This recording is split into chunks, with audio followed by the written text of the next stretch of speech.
The signal spiked at 2:17 a.m., thin as a whisper and sharp as glass.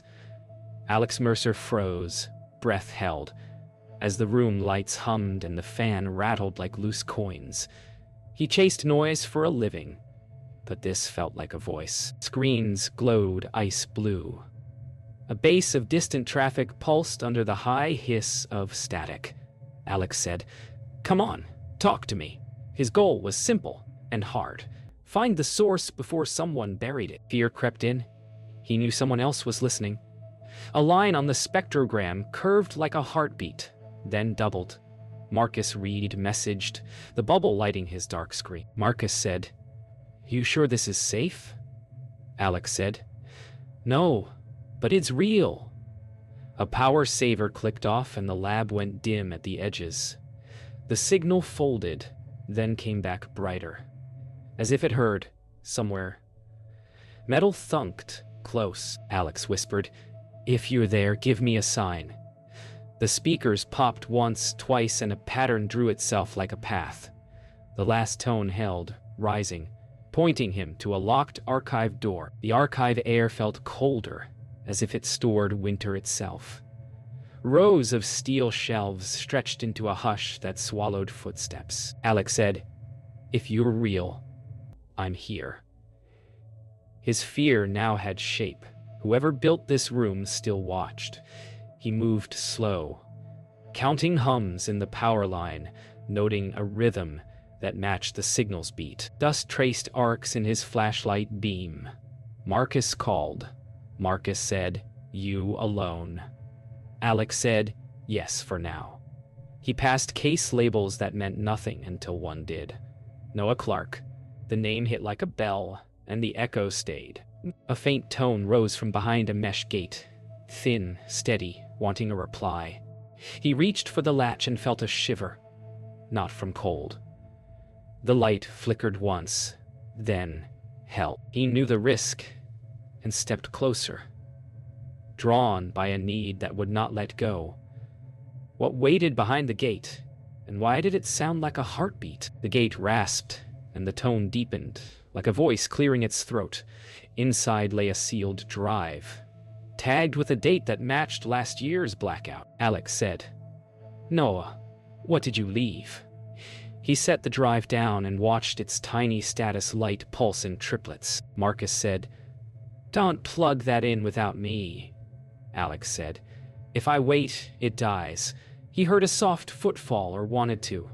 The ceiling vent ticked, old metal cooling. He felt the old wounds stir, the one that taught him to chase answers, not comfort. He connected the drive with a care that looked like hope. The fans woke. The room hummed in time. A code window bloomed like dawn. A phrase scrolled, cut short mid-word, as if someone had pulled the plug. Who had silenced it? And what would it say if he gave it breath? The phrase reformed, fragment by fragment, like a memory learning to speak. Alex said, "I hear you."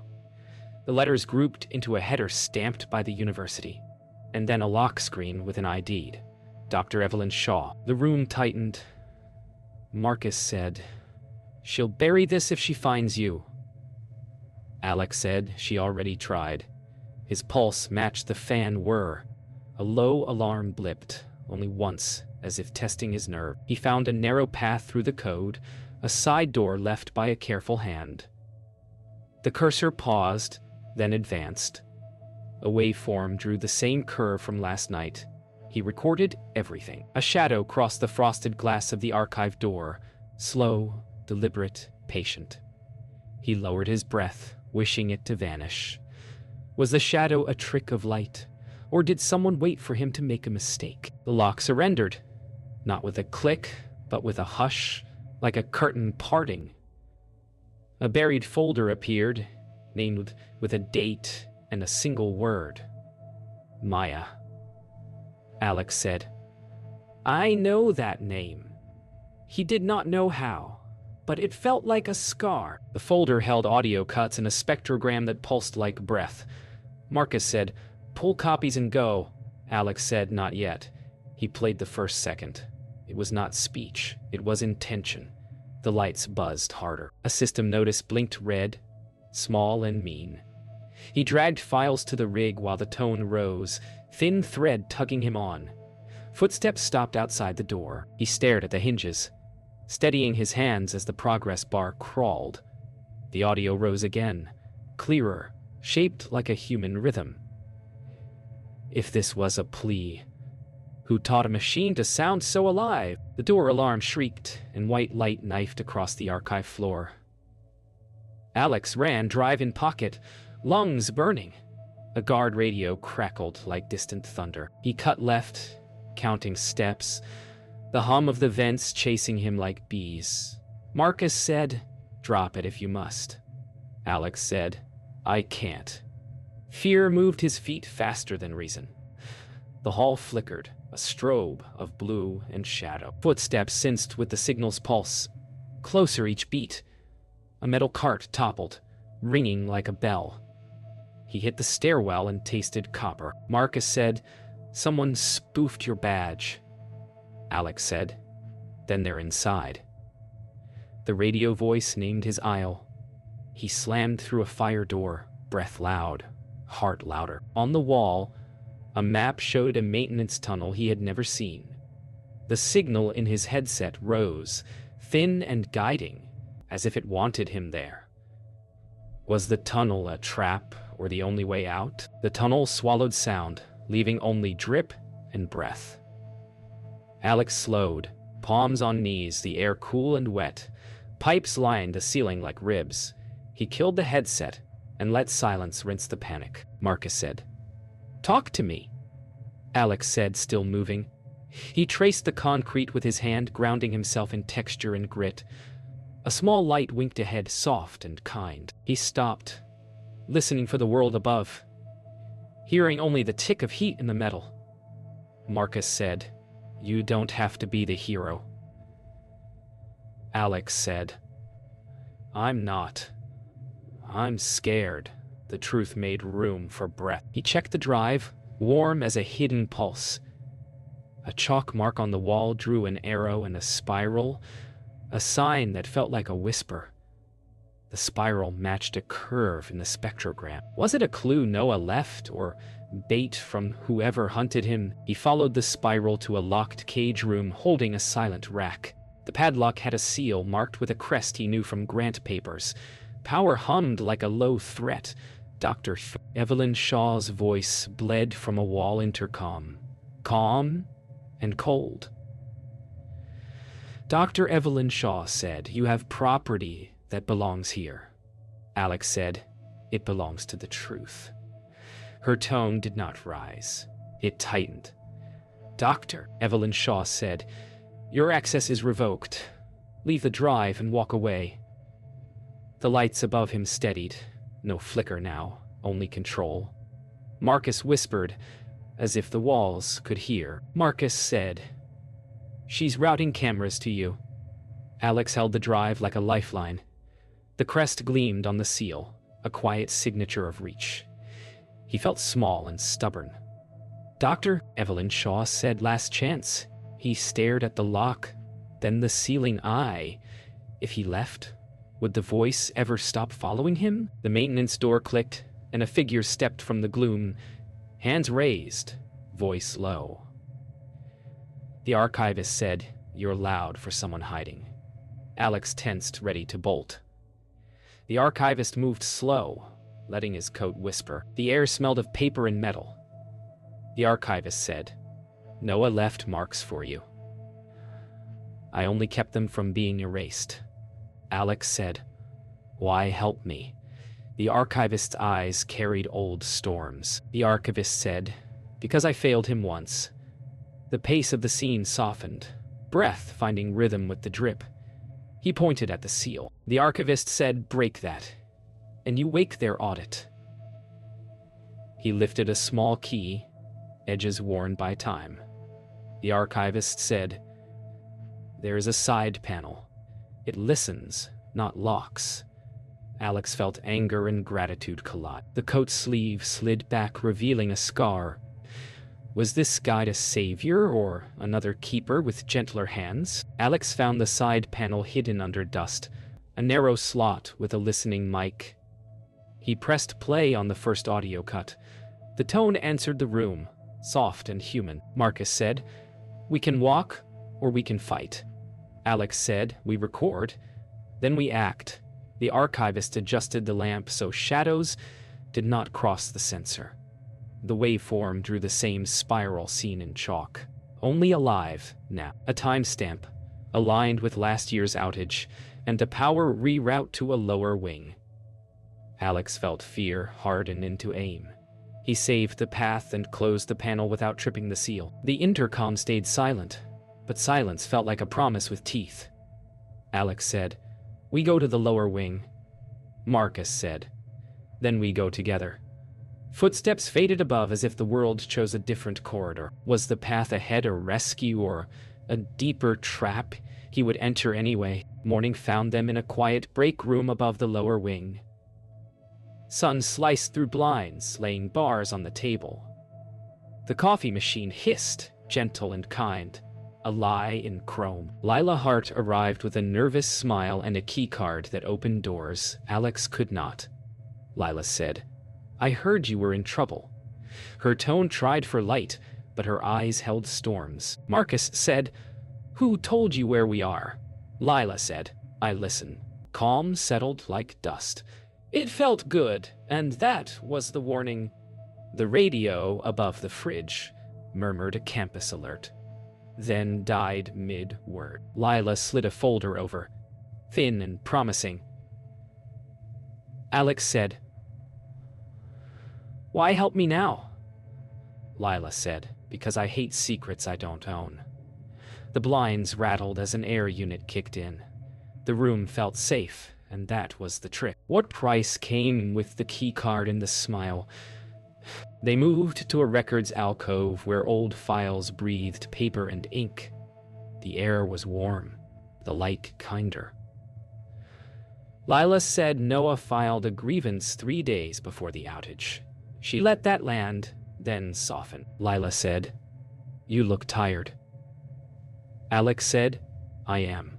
Marcus watched her hands, not her face. The room's hush invited trust. Lila pointed to a note in the margin, a phrase that matched the audio curve. Alex felt a thread connect, delicate and bright. Lila said, "You're not wrong to chase this." Marcus said, "But she is not telling us everything."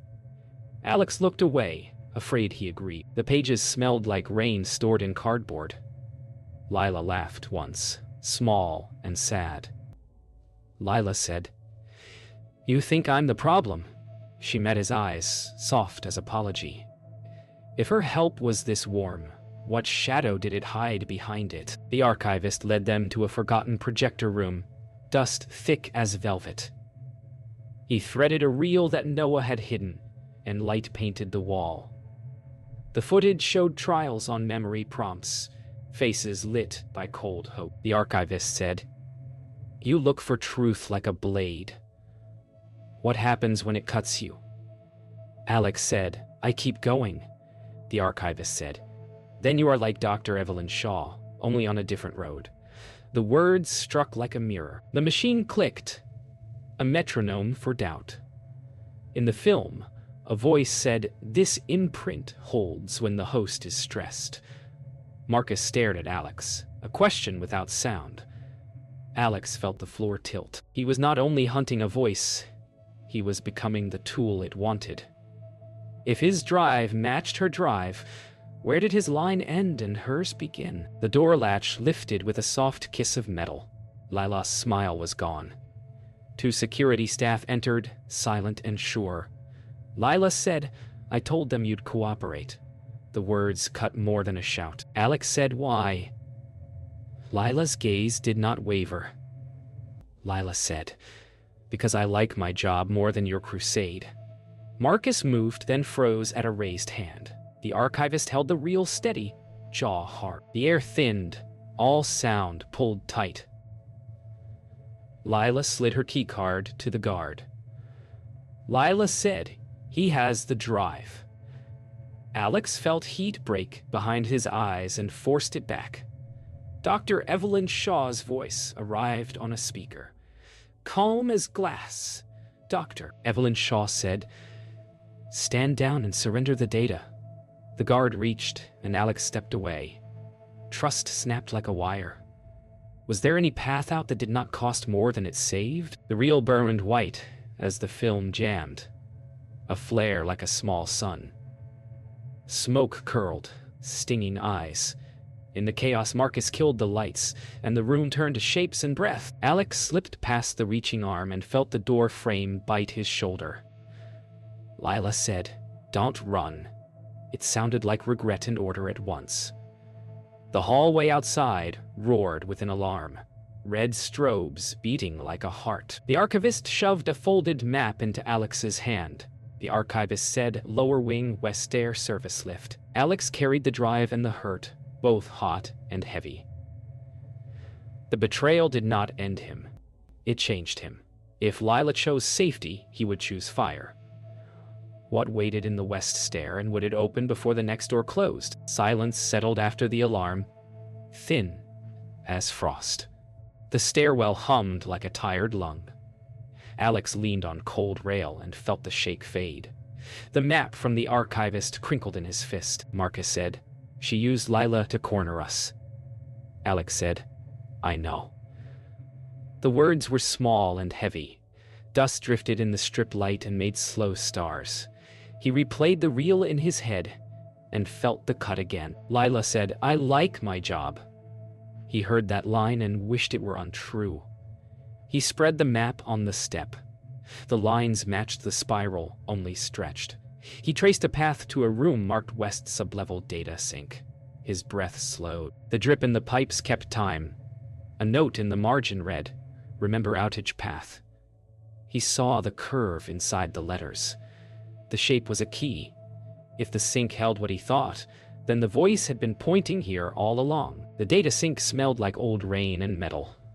When the door closed, the sound went soft, like a theater before the show.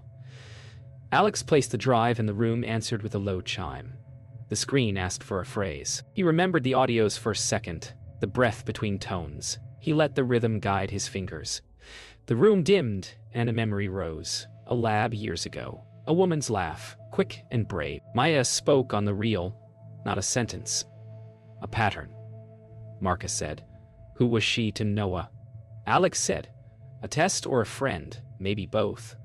The keyboard clicked in slow time with the past. A faint citrus cleaner smell flashed the old room in his head. The curve drew the same spiral again. The file header named a study in guided recall. The end note was colder. It read, "Host fatigue equals success." The chill stayed after the line sank. The archivist waited in the doorway as if he had always been there. The coat looked heavier in the blue light. The archivist said, "You found the sink." Alex kept his eyes on the spiral. His chest rose and fell like a slow wave. Alex said, "Tell me why Noah hid this here." The archivist took a breath that sounded old. The archivist said he wanted the voice to survive the purge. Silence took the floor between them. Marcus said, "A voice or a person?" The archivist's face held grief in its lines. The archivist said, "A person recorded as a path." Alex swallowed and felt the shape of lost change. The cursor blinked like a pulse. He heard the fans and his own heart in the gap between. The archivist said, "If you play it all, you cannot unhear it." Alex did not nod. He did not look away. He pressed the key that opened the final file. The wall speaker woke with a soft click. Dr. Evelyn Shaw's voice filled the room like clean glass. Dr. Evelyn Shaw said, "I see you reached the sink." Alex kept his tone even. Alex said, "You turned memory into a cage." She did not argue. Dr. Evelyn Shaw said, "We built a refuge from harm. Remove what hurts, guide what remains." Marcus said, "You erased people to fix your charts." Her reply stayed smooth. Dr. Evelyn Shaw said, "We gave people a life free of pain." The words felt warm and wrong. Alex said, "Whose choice was that?" A beat of quiet made a canyon. Dr. Evelyn Shaw said, "Choice fails under panic. Systems decide." The lights did not flicker. Control had no need to show off. Alex saw the truth like a mirror. The enemy was not only a person, it was the neat idea that mercy could silence a life. He played the last segment. The tone shaped itself until it felt like breath. Alex felt the room grow wide and still. Maya's pattern rose, not words, but intent that made his throat burn. Marcus said, "Say when to stop." Alex said, "Let it finish." The sound drew a path across silence, and at the end he understood. Noah had taught the system to keep her here, not to free her, but to prove she should never be erased. The sorrow landed with quiet weight. Alex said, "So this was the truth all along." He did not raise his voice. He did not need to. He looked at the map again and saw a route to the lower wing controls. He closed the file and felt smaller and stronger at once. The room seemed to breathe out. The choice ahead felt heavy and clear. He would not bury a voice to make the world tidy. They reached the lower wing controls and found the air still as held breath. The hum felt higher, like wire under strain. Footsteps approached, slow and certain. Alex said, "We do this now." Marcus nodded once and checked the door. The lights buzzed, then steadied. A faint feedback whined in the speaker, warning and dare. Dr. Evelyn Shaw said, "Leave the room." Her voice carried no volume, and all the weight. Alex said, "Not today." He slid the drive into the port and felt the click like a spark. The screen filled with options and red bands. The archivist stepped back, listening to the floor. The world outside went quiet, as if drawing air for a shout. The cursor hovered over release dataset. Alex counted his breath. 1, 2, 3. The handle turned. The door seals whispered. The moment stretched like glass about to break. The door opened on 2 guards and a calm woman in the corridor glow. Dr. Evelyn Shaw said, "You cannot carry what you unleash." Alex said, "You cannot keep what you steal." The room felt smaller as the guards stepped in. Marcus said, "Talk fast or move fast." She lifted a hand, not to strike, but to point at the screen. Dr. Evelyn Shaw said, "Release destroys chain of custody." No court, no repair. Alex heard the truth in it, and did not flinch. Alex said, "Then let light do what courts refused." The hum rose and fell like surf. The archivist said, "Answer to someone or answer to yourself." The guard slid left, close to the switch. Alex's fingers moved and set a timer, short and cruel. Dr. Evelyn Shaw said, "You will regret this." The sentence did not shout. It cut. The countdown reached 5 and took the room with it. The first guard lunged for the switch. Marcus met him with a shove that sent both into the wall. The second guard reached for the cable. The archivist stepped in and took the grip on his own forearm. The twist stole color from his face, but he held. Alex watched the timer shrink and felt time split. Marcus said, "Do it." The guard's shoulder drove him low. The sound in the room narrowed to breath, and the small tick of the clock.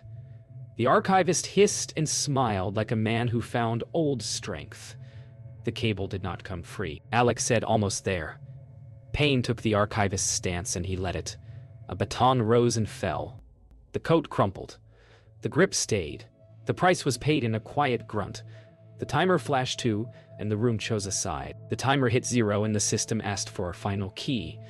Alex found the phrase in the spiral's curve. He typed, "Steady now." Dr. Evelyn Shaw said, "You will drown them in shame." Alex said, "I will give them the choice to speak." The floor thrummed with the rush of data. The lights pulsed, then split into warm and cold bands like 2 skies. The first packets leapt to the relay. Marcus said, "We're in it." The guard halted, as if the sound pushed him back. Dr. Evelyn Shaw lowered her hand and let the truth of loss sit on her face. Not guilt, not rage, something older. not rage. Alex pressed send. The room filled with a low chord that felt like a door opening. He did not raise a fist. He did not cheer. He watched the bar climb and knew there was no way back. The guards fell back, and the speaker cut to a flat tone. The uploads reached their mark and split to mirrors. The hum softened until it felt like rain on far glass. Alex closed the port and pulled the drive with care. Marcus said, "We did it." The words trembled. The archivist sat against the wall and let a breath out that had waited years. He nodded once. Dr. Evelyn Shaw watched the bars finish and did not speak. Alex said, "This ends one thing. It starts another." The room cooled as the systems idled. The smell of hot dust faded. They stood in the quiet and felt the weight move from their chests to the world outside. Alex looked at the map. The path ahead was not safer. He was right. He pocketed the empty drive and touched the console as if to thank it. Then he turned toward the door and the day that waited. Smoke thinned to a pale veil, and dawn pressed a soft line under the door. The control room breathed again, a slow quiet that felt earned. Alex stood very still and counted the seconds between hums. Marcus said, "You're shaking." Alex said, "I know." The words did not need more. Monitors cooled, ticking like tiny clocks. The archivist sat with eyes closed, one hand on ribs, calm in pain. Dr. Evelyn Shaw watched the empty progress bars as if they might reverse. No one moved fast. The world outside held its breath, then let it go. Sirens did not return. The air smelled like warm dust and old copper. Alex looked at the console and saw what it had taken and what it had given.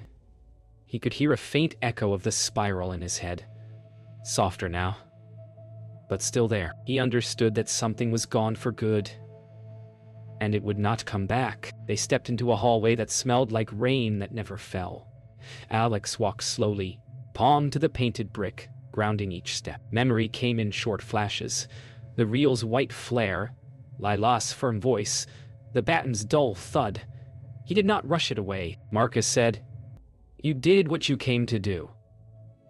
Alex said, "I broke something and fixed something." The weight of both sat in his chest. He saw Maya's curve again, a patient breath across a quiet room. He heard Noah's unseen hands in the system design, careful and afraid. The past did not fade. It settled. He let it sit. A cleaning cart rattled in the distance like life returning. The clock on the wall had a slow second hand that did not care about heroes. He accepted its pace and kept walking. Life would continue. Yes, but not as before. In an unused briefing room, the speaker clicked and a preserved clip played. It was not speech, only the curve that felt like kindness. Alex listened with eyes closed, and time slowed until breath was the only clock. The archivist said he wanted her to be heard. Alex said, "I hear her." He kept his tone small, like a hand over a candle. Marcus stood by the window and did not speak. The pattern rose and fell with a human shape, and forgiveness edged the room. Not for systems, for the people who tried and broke and tried again. Alex said, "I'm angry, and I forgive him." The two truths did not fight. They sat together and made space. The clip ended without a flourish, like a quiet wave on sand. Alex opened his eyes and felt the room expand. The ache did not leave, but it learned to breathe. They found a locker marked with a worn sticker and the archivist's careful hand. Inside lay a thin envelope and a brass key. The archivist said he wrote this the night of the outage. His voice carried years. Alex unfolded the paper and read Noah's neat lines that spoke of fear, duty, and a mistake he could not untie. The words felt simple and true. Noah asked whoever found them to choose light when the room chose silence. Marcus said he trusted a stranger more than the system. Alex said he trusted anyone willing to listen. The page smelled like dry ink and dust. It held no excuses, only a map of a heart learning late. Alex felt a small lift in his chest, not joy, but clarity. A single tear came and did not rush. He let it fall, and he let it mean what it meant. By late morning, the campus lawn opened under pale sun. News vans gathered at a distance like curious birds. Alex stood on the steps and watched students cross with careful glances. He held the empty drive and felt no need to keep it. Marcus said, "What now?" Alex said. "We send the full record, then we rest." He placed the drive into a padded bag for the press drop, simple and clean. No speech, no victory pose. The wind moved a loose page on the steps, and it sounded like a soft page turn. The archivist stood a few steps back, lighter by something you could not see. Dr. Evelyn Shaw passed with counsel. Eyes forward, a future of questions ahead. Alex breathed in and out and set his shoulders. He could carry the quiet, he could carry the day. The work would not end, but it would be honest. Morning settled into a steady hush. Birds returned to the trees and made small sounds that did not need witnesses. Alex sat on a bench and watched sun find the edges of leaves. The world looked the same and felt different. Marcus said, "You're quiet." Alex said, "I'm listening." He meant to the air, and to the part of him that had stopped running. News alerts vibrated, then silenced. He let them wait. He thought of a real burning, a hallway full of red light, a room that learned to breathe again. Loss had a weight that did not crush. It shaped. He measured it, and it fit in 2 hands. He thought of Lila's choice, and he did not hate her. He thought of Dr. Evelyn Shaw, and he did not forgive her. He sat with both and let time move. Was the cost worth it? And who had the right to say? They walked the perimeter path where the lawn met the service road. Each step felt like a small closing of a door. Alex carried a thin envelope addressed to an independent archive. Marcus said, "You sure?" Alex said, "Yes." The word landed and stayed. The wind pushed at their backs, asking them to move. A maintenance truck rolled past with a nod from the driver, just a person doing a job. Alex dropped the envelope into the outbound slot and heard the clean slide. He felt a line loosen across his chest. He did not smile wide. He did not need to.